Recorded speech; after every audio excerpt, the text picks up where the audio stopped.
মোমো নিয়ে খুব আগ্রহ না থাকলেও কিন্তু মোমোর যে ডিজাইনগুলো বা মোমোর যে কালারগুলো না, এই নিয়ে আমার প্রচণ্ড আগ্রহ। আজকের আমি করেছিলাম 3 রকমের momo, green colour, purple colour এবং ইয়েলো কালার। তো প্রথমে আমি গ্রিন কালার নিয়েছিলাম পালং শাক, আর ইয়েলো কালার যেটা নিয়েছিলাম আমি নিয়েছি ওই ফুড কালারটাই ইউজ করেছি, ওরকম অল্টারনেটিভ কোনো সবজি পাইনি। কিন্তু আমি যখন পার্পল নিয়েছিলাম বিটকপিই নিয়েছি।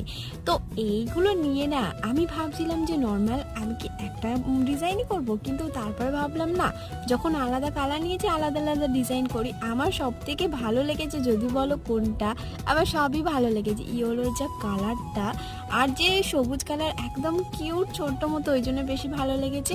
আর রোজ যেটা করেছি সেটা তো ইউনিক, আরও ভালো লেগেছে। তোমাদের এর মধ্যে কোনটা ভালো লেগেছে জানিও। আরও ইউনিক ইউনিক ভিডিও পেতে আমার চ্যানেলটা সাবস্ক্রাইব করো। আর মোমোগুলো হ্যাঁ ভালোই খেতে ছিল। ভিডিও তোমাদের কেমন লেগেছে সেটা তো জানাবে, তাই না? তো এখনকার মতো